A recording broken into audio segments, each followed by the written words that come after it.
Second world war के खौफनाक मंजर के बाद दुनिया को ये बात समझ आ गई थी कि वॉर किसी भी समस्या का सॉल्यूशन नहीं हो सकती है। इन फ्यूचर कोई भी कंट्री एक दूसरे पर हावी ना होने पाए, इसके लिए यूनाइटेड नेशन जैसे ऑर्गेनाइजेशंस बनाए गए, जिसके बाद लगा था कि दुनिया को वॉर से छुट्टी मिल जाएगी। लेकिन ये किसी ने नहीं सोचा था कि 21st सेंचुरी में ऐसी वॉर होगी जिसे चाहकर भी कोई नहीं रोक पाएगा। हम बात कर रहे हैं पिछले 2 साल से चल रहे रशिया यूक्रेन वॉर की। यूनाइटेड नेशन में रशिया के खिलाफ 143 देशों की वोटिंग के बाद भी पुतिन ने यूक्रेन पर अटैक करना बंद नहीं किया।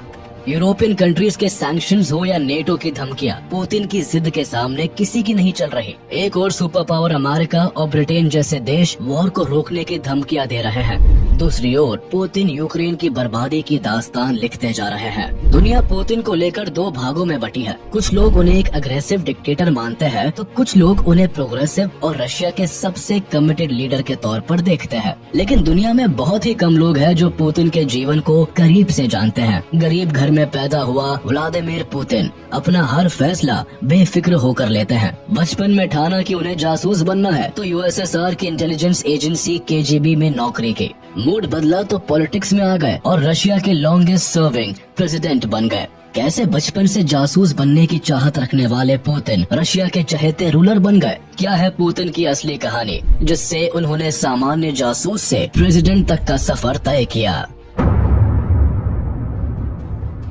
व्लादिमीर पुतिन का जन्म 7 अक्टूबर 1952 को यूएसएसआर के लेनिनग्राड में हुआ, जो आज के दिन सेंट पीटर्सबर्ग के नाम से जाना जाता है। ये वही शहर था जिसे सेकेंड वर्ल्ड वॉर के दौरान जर्मन सेना ने 872 डेज तक सीज करके रखा था। इसी दौरान 8 लाख लोगों को बुरी तरह से मार दिया गया था और लाखों लोग खुद ब खुद भूख प्यास से मर गए थे। पुतिन अपने घर में 3 भाइयों में सबसे छोटे थे। उनके पिता स्पिरिडोनोविच पुतिन यूएसएसआर की नेवी में नौकरी करते थे, जबकि उनकी माँ मारिया इवानोवना शेलोमोवा एक फैक्ट्री वर्कर थी। पुतिन के जन्म से पहले ही उनके दोनों भाइयों की मौत हो गई थी। एक भाई 1930 के दशक में मर गया था तो दूसरा 1942 में वर्ल्ड वॉर 2 के बाद आई भूखमरी से खत्म हो गया था। पुतिन एक गरीब परिवार से था। हालात ऐसे थे कि माँ बाप दोनों के कमाने के बाद भी घर का खर्च चलाना मुश्किल था। पूरा परिवार एक जर्जर कमरे में रहता था। एरिया ऐसा था कि पुतिन का बहुत सारा वक्त घर के बाहर चूहों को भगाने में चला जाता था। गरीबी और बदहाली से सिर्फ पुतिन का घर नहीं बल्कि पूरा लेनिनग्राड का एरिया ही त्रस्त था, इसलिए यहाँ लड़ाई झगड़ा होना भी आम बात थी। ऐसे माहौल में बचपन से ही एम्बिशियस पुतिन ने खुद को पावरफुल बनाना शुरू किया। माँ बाप की इच्छा के खिलाफ जाकर उन्होंने जूडो सीखना शुरू किया। कुछ ही दिनों में पुतिन ने जूडो के साथ फिशिंग और हॉर्स राइडिंग जैसे स्किल्स में मास्टरी हासिल कर ली थी। 1960 से 1968 के बीच पुतिन की 8th स्टैंडर्ड तक की पढ़ाई लेनिनग्राड के प्राइमरी स्कूल में हुई। 1970 में उन्होंने सेंट पीटर्सबर्ग हाई स्कूल में हाई स्कूल की पढ़ाई पूरी की। उनके टीचर वेरा गुरेविच के अनुसार पुतिन को टीनेज में आने तक नहीं पता था कि उन्हें आगे क्या करना है, लेकिन उनके अंदर पोटेंशियल और एनर्जी देखकर कोई भी समझ सकता था कि ये बच्चा कुछ अलग ही करेगा। पुतिन सिर्फ खेलकूद में ही आगे नहीं थे बल्कि उनकी पढ़ने में दिलचस्पी रहती थी। पुतिन खाली टाइम में कार्ल मार्क्स और लेनिन के विचारों को पढ़ते थे। जब भी वक्त मिलता पुतिन सिनेमा देखना पसंद करते थे। यही सिनेमा उनके जीवन में एक बहुत बड़ा चेंज लेकर आया। एक स्पाई मूवी से इंस्पायर्ड होकर पुतिन ने बचपन से ही जासूस बनने का मन बना लिया था। देश के लिए काम करने का जुनून इतना ज्यादा था कि जब वह क्लास 9th में थे उसी समय यूएसएसआर की इंटेलिजेंस एजेंसी केजीबी में काम मांगने पहुंच गए। लेकिन जवाब में केजीबी के ऑफिसर्स ने पुतिन को बताया कि इंटेलिजेंस ऑफिसर बनने के लिए लॉ की डिग्री जरूरी होती है और किसी तरह से समझा बुझाकर पुतिन को घर भेज दिया। लेकिन पुतिन ने इस बात को अपने मन में बसा लिया। फिर क्या था, 1970 में पुतिन ने लेनिनग्राड स्टेट यूनिवर्सिटी के लॉ डिपार्टमेंट में एडमिशन ले लिया। 1970 से 1975 तक पुतिन का वक्त अपनी लॉ की पढ़ाई करने में बीता। फाइनली 1975 में उन्होंने अपनी डिग्री पूरी कर ली थी। अब सवाल था नौकरी का और 23 साल के पुतिन को 1975 में ही केजीबी में नौकरी मिल गई। पुतिन के लिए ये जॉब किसी सपने के पूरा होने जैसा था। 10 साल तक अपने होम टाउन लेनिनग्राड में नौकरी करने के बाद 1985 में व्लादिमीर पुतिन को ईस्ट जर्मनी के ड्रेसडेन शहर में एज अ जर्मन ट्रांसलेटर भेजा गया। उन दिनों केजीबी को जर्मन लैंग्वेज जानने वाले ऑफिसर्स की जरूरत थी, क्योंकि उस समय जर्मनी ईस्ट और वेस्ट दो भागों में बटा हुआ था। सेकेंड वर्ल्ड वॉर के बाद ईस्ट का एरिया यूएसएसआर के कब्जे में था, तो दूसरी ओर वेस्ट में अमेरिका, फ्रांस और इंग्लैंड का इन्फ्लुएंस था। ईस्ट जर्मनी के अंदर पॉलिटिक्स से जुड़े लोग ईस्ट जर्मनी के खिलाफ कोई कदम न उठाने पाए, इसलिए उन पर नजर रखने के लिए जर्मनी में एक और सीक्रेट पुलिस एजेंसी स्टासी भी काम कर रही थी, जिसका पूरा नाम था ministry for state security. As a German translator Putin के शानदार काम और इंटेलिजेंस की चर्चा पूरे केजीबी ऑर्गेनाइजेशन में होने लगी, और यही वजह थी जल्द ही केजीबी के बिहाफ पर पुतिन ने स्टासी के साथ एज अ पुलिस ऑफिसर भी काम किया, जहां वो जर्मनी के अंदर यूएसएसआर के खिलाफ होने वाले एक्शंस पर नजर रखने लगे। और इसी के चलते कुछ ही दिनों में नेटो के प्लान को ट्रैक करने की रिस्पॉन्सिबिलिटी भी पुतिन के हाथ में आ गई थी। जल्द ही केजीबी के ड्रेसडेन ऑफिस में किसे रिक्रूट करना है, किसका ट्रांसफर करना है, सारी अथॉरिटीज पुतिन के अंडर में आ चुकी थी। उस समय जर्मनी पर 4 देशों का कब्जा था। वर्ल्ड वॉर 2 खत्म होने के बाद वेस्ट जर्मनी में अमेरिका, फ्रांस और ब्रिटिश का इन्फ्लुएंस था। दूसरी ओर ईस्ट जर्मनी यूएसएसआर के अंडर में था। शुरुआत से ही ईस्ट जर्मनी में रहने वाले लोग अपने ऊपर यूएसएसआर के कब्जे से खुश नहीं थे। उन्हें लगता था कि यूएसएसआर की गवर्नमेंट उनके लिए कुछ नहीं कर रही है, इसलिए वे अमेरिका के इन्फ्लुएंस वाले वेस्ट जर्मनी से मिलना चाहते थे। ये बात भी सच थी कि उस समय अमेरिका ने अपनी क्रेडिबिलिटी बढ़ाने के लिए वेस्ट जर्मनी में खूब पैसा खर्च किया था, और वहाँ के लोग ईस्ट जर्मनी के कंपैरिजन में ज्यादा सुकून से रहते थे। इसलिए बेटर लाइफ की तलाश में हजारों लोग ईस्ट जर्मनी छोड़कर वेस्ट जर्मनी जाने लगे थे। उस समय जर्मनी के बर्लिन शहर में माहौल काफी खराब हो गया था। लगातार माइग्रेशन बढ़ने से यूएसएसआर ने बर्लिन में एक वॉल बना दी थी, ताकि ईस्ट जर्मनी के लोगों को वेस्ट जर्मनी जाने से रोका जा सके। लेकिन ये बर्लिन वॉल भी ईस्ट जर्मनी के लोगों को रोक नहीं पाई। जल्द ही ईस्ट जर्मनी के लोग बर्लिन वॉल के खिलाफ खड़े होने लगे, एंड फाइनली 9 नवंबर 1989 को एक साथ हजारों लोगों की भीड़ ने बर्लिन की दीवार को गिरा दिया। जिस समय बर्लिन की दीवार तोड़ी गई, उस समय पुतिन केजीबी के ईस्ट जर्मनी के ड्रेसडेन ऑफिस में तैनात थे। बर्लिन में दीवार गिराए जाने के बाद भड़की भीड़ ने उनके ऑफिस पर अटैक कर दिया। खतरा देखकर पुतिन ने ड्रेसडेन में ही यूएसएसआर के मिलिट्री हेडक्वार्टर से मदद की मांग की। जवाब में उन्हें कोई मदद नहीं पहुंचाई गई, और यहाँ तक कहा गया कि जब तक मॉस्को से ऑर्डर नहीं आएगा तब तक हम किसी प्रकार की मदद नहीं करेंगे। उस समय पुतिन के पास 2 ही ऑप्शंस थे, या तो भीड़ के सामने सरेंडर कर देते या फिर किसी तरह भागकर अपनी जान बचाते। लेकिन पुतिन के मन में भागने का ख्याल तक नहीं आया।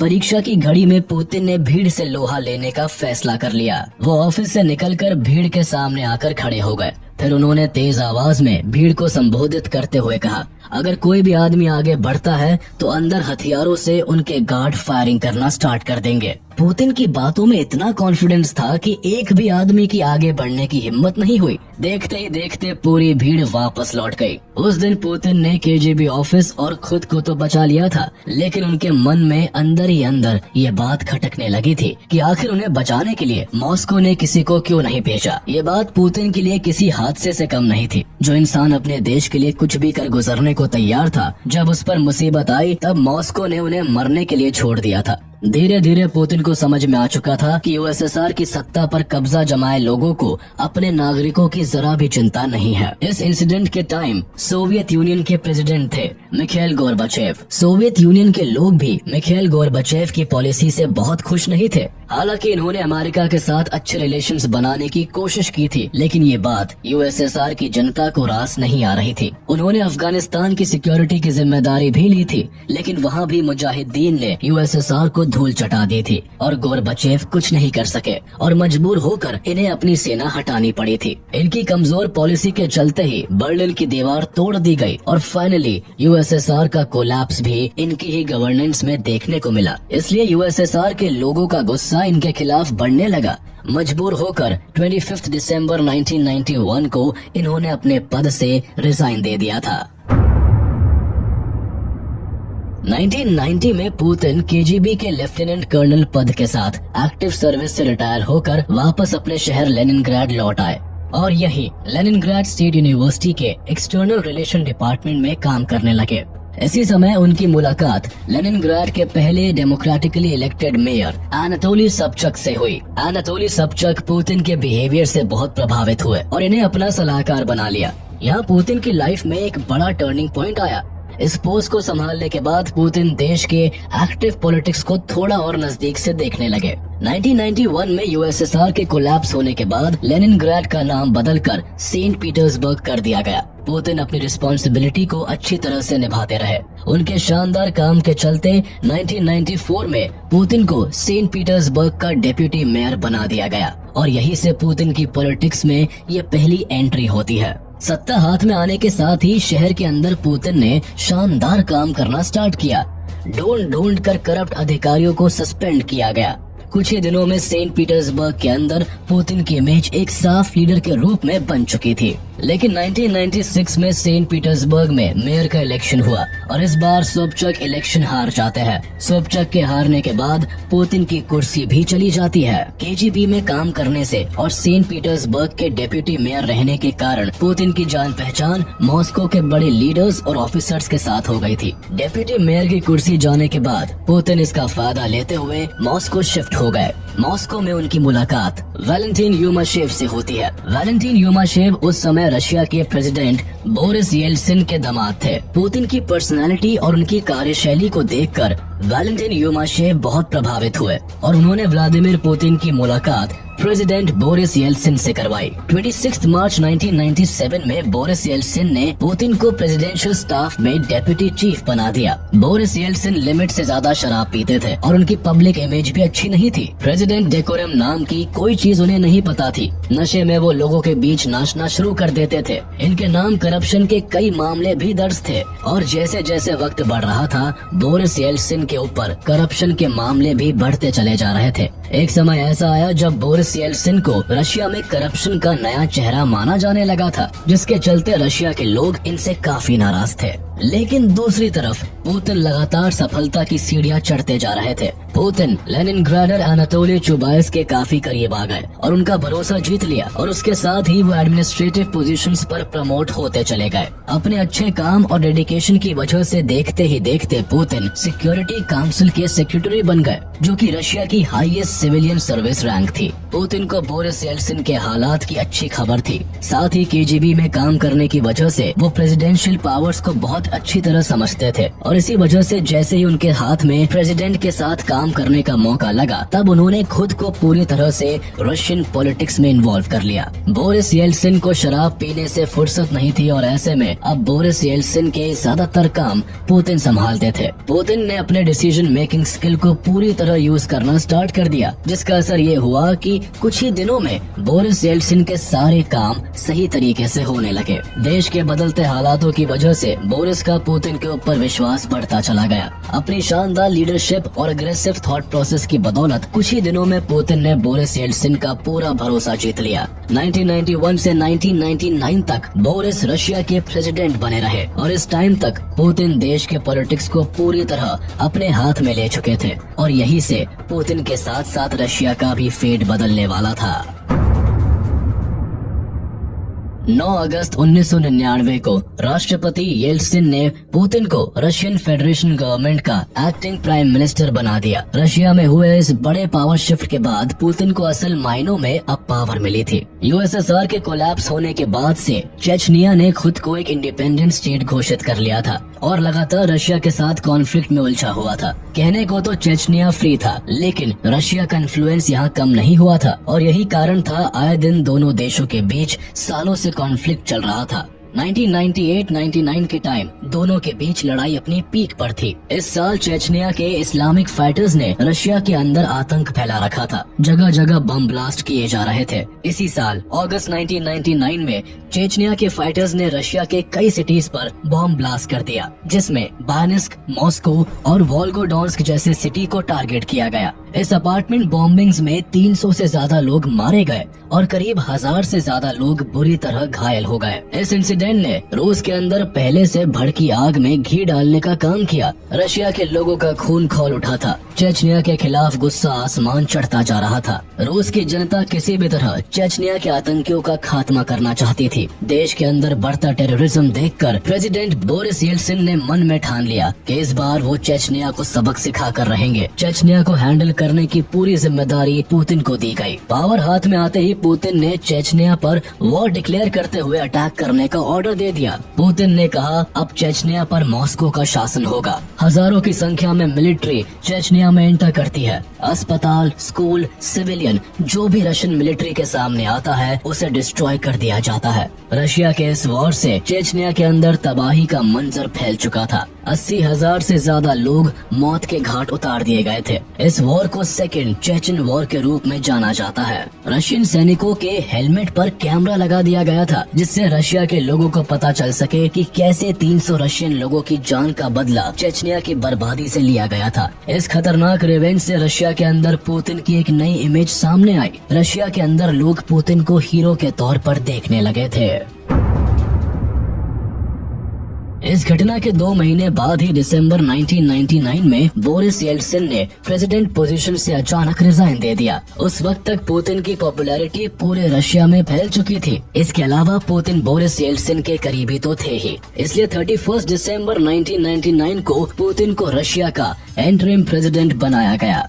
मार्च 2000 में रशिया में प्रेसिडेंशियल इलेक्शंस हुए। रशिया की जनता ने पुतिन पर अपना पूरा विश्वास दिखाया। इलेक्शन के रिजल्ट में 53% वोट के साथ पुतिन पहली बार प्रेसिडेंट बने। कुर्सी संभालते ही पुतिन ने रशिया के अंदर शानदार काम करना स्टार्ट कर दिया। इसके बाद उन्होंने रशिया से करप्शन को खत्म करने की कसम खा ली। करप्ट लोगों पर नकेल कसी जाने लगी, सेना मजबूत होने लगी, लोगों की इनकम बढ़ने लगी, देश की जीडीपी में इजाफा हो रहा था और पुतिन के प्रेसिडेंट बनने का लाभ धीरे धीरे जनता को भी मिलने लगा था। जो लोग भूखे मरने की हालत में थे खुशहाल जिंदगी जीने लगे। महंगाई घट रही थी, लोगों की आमदनी बढ़ गई थी। दरअसल इन सब के पीछे का कारण कुछ और भी था। उस समय इंटरनेशनल लेवल पर रशिया के ऑयल की डिमांड दुनिया भर में बढ़ रही थी। डिमांड बढ़ने के साथ साथ तेल की कीमतों में भी इजाफा हो रहा था, जिसमें रशिया के लोगों की इनकम भी बढ़ने लगी और गरीबी मिटती चली गई। पुतिन को प्रेसिडेंट बनने के बाद रशिया के अंदर हुए इस चेंज से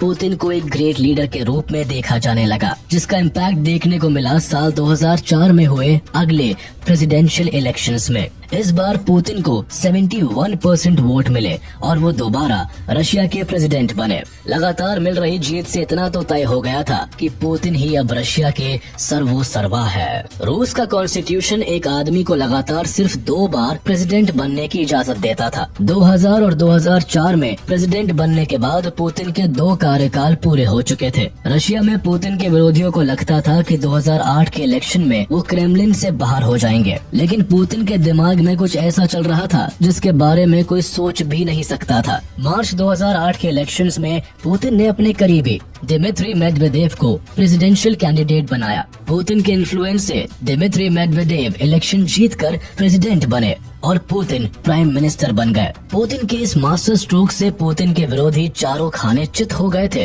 पुतिन और दिमित्री मेदवेदेव ने मिलकर सितंबर 2011 में रशिया के कॉन्स्टिट्यूशन में बदलाव किया। अब तक जहां प्रेसिडेंट का कार्यकाल 4 साल होता था, इसे बढ़ाकर 6 साल कर दिया। 2012 में एक बार फिर रशिया के अंदर प्रेसिडेंशियल इलेक्शन की तैयारियां शुरू हो गई थी। पुतिन तीसरी बार प्रेसिडेंट बनने के लिए तैयार थे। रशिया के कॉन्स्टिट्यूशन के अनुसार लगातार 2 बार से अधिक प्रेसिडेंट बनने पर रोक थी, लेकिन ये कहीं भी मेंशन नहीं किया गया था कि 3 बार कोई प्रेसिडेंट नहीं बन सकता है। यही कारण था पुतिन ने तीसरी बार उम्मीदवारी ठोककर अपने प्रचार प्रसार में जुट गए थे। इससे उन लोगों के मंसूबों पर पानी फिर गया था जो पुतिन को रशियन पॉलिटिक्स से बाहर देखना चाहते थे। लिहाजा रशिया के अलग अलग शहरों में ऑपोजिशन पार्टी के नेताओं द्वारा पुतिन के खिलाफ प्रोटेस्ट किया गया, लेकिन ये प्रोटेस्ट पुतिन का बाल भी बांका नहीं कर पाया। जनता ने फिर पुतिन का साथ दिया। मार्च 2012 में तीसरी बार पुतिन रशिया के प्रेसिडेंट बने। इसी तरह से 2018 में पुतिन 4th टाइम रशिया के प्रेसिडेंट बने। रशिया में प्रेसिडेंट को हेड ऑफ स्टेट का दर्जा दिया जाता है। यहाँ के कॉन्स्टिट्यूशन के अनुसार सबसे ज्यादा पावर प्रेसिडेंट के हाथ में होती है। यहाँ तक कि जजेस भी प्रेसिडेंट की मर्जी से चुने जाते हैं। कहने को तो रशिया डेमोक्रेटिक कंट्री है और यहाँ कोई भी इलेक्शन लड़ सकता है, लेकिन इसके बावजूद इलेक्शन का रिजल्ट हमेशा पुतिन के ही पक्ष में आता है। जिस तरह बॉर्डर के बाहर पुतिन किसी की नहीं सुनते, ठीक वैसे ही रशिया के अंदर भी पुतिन के खिलाफ बोलने वाले लोगों के लिए कोई जगह नहीं है। पहली बार प्रेसिडेंट बनने के बाद जब रशिया के रिचेस्ट मैन मिखाइल खोडोरकोवस्की ने पुतिन से बगावत करने की कोशिश की तो 2003 में उनके खिलाफ फ्रॉड और टैक्स चोरी का आरोप लगा दिया गया और 2005 में उन्हें सालों के लिए जेल में भेज दिया गया। उनकी ऑयल एंड गैस की कंपनी यूकोस की सारी प्रॉपर्टी को मार्केट से भी कम वैल्यू में नीलाम कर दिया गया। पुतिन के रशिया में कंट्री के खिलाफ जाने पर सीधे सजा मौत होती है। जर्नलिस्ट एना पोलितकोवस्किया इसका सबसे अच्छा एग्जाम्पल है,